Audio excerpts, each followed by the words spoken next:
Halo guys, senang menjumpai kalian dalam acara Youth for Christ bersama dengan saya, Penatua Ana Nur Aini dari GKI Gading Indah. Renungan kita kali ini berjudul Menderita dengan Gembira, yang didasarkan pada Kisah Para Rasul 5 ayat yang ke-33 sampai 42. Namun sebelumnya kita akan berdoa terlebih dahulu. Mari kita berdoa. Ya Allah, dengan penuh puji dan syukur kami naikkan doa ini, karena Engkau telah memberikan kami kesempatan untuk menjalani satu hari lagi kehidupan kami. Dan saat ini Tuhan, kami mau membaca dan merenungkan firman Tuhan yang bertema menderita dengan gembira. Kami tidak tahu apa maksud dan artinya, namun kami mau belajar. Kami mau membuka hati dan pikiran kami untuk mendengarkan firman Tuhan, merenungkannya, serta kami percaya bahwa dengan pertolongan Roh Kudus, Engkau memampukan kami untuk dapat melakukannya dalam hidup kami hari lepas hari. Maka, bersabdalah ya Tuhan, kami siap dan ingin mendengarkannya. Hanya di dalam nama Tuhan Yesus Kristus kami berdoa. Amin. Teman-teman semua, yang menjadi pusat refleksi kita adalah Kitab Kisah Para Rasul 5 ayat yang ke-41 yang berbunyi demikian.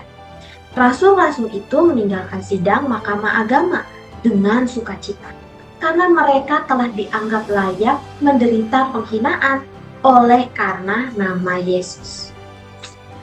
Teman-teman, secara umum gak ada manusia yang suka menderita. Bila ada orang yang suka menderita, dia akan dianggap orang aneh oleh lingkungannya.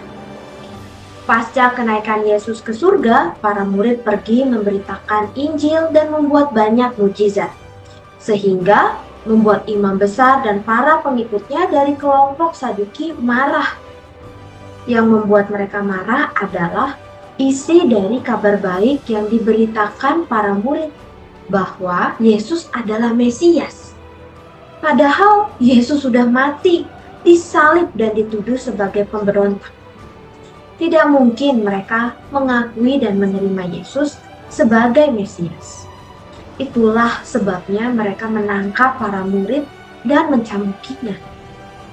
Namun, alih-alih menjadi takut dan berhenti mengabarkan Injil, para murid justru melanjutkan pekabaran Injil dengan hati yang gembira.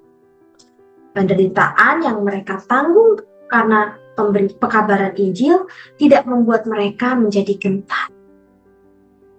Mereka justru bergembira karena telah dianggap layak menderita penghinaan oleh karena nama Yesus. Teman-teman, apakah para murid mengalami kelainan? Tentu tidak.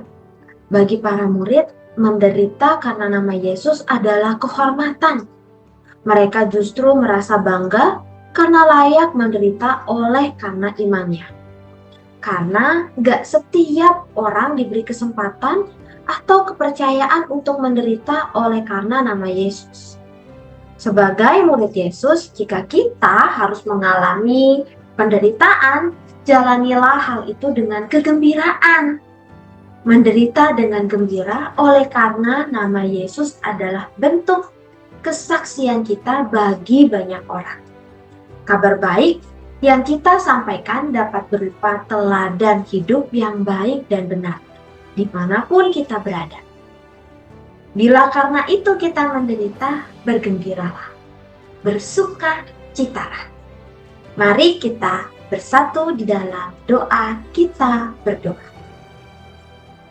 Ya Allah, menderita dengan gembira yang para murid lakukan karena itu menjadi sebuah kebanggaan, karena mereka boleh menjadi saksi pekabaran Injil, saksi kabar baik dari nama Tuhan Yesus yang membuat mereka mau melakukannya, mau bergembira di dalam penderitaan, karena tahu apa yang mereka lakukan benar dan menyelamatkan sesama.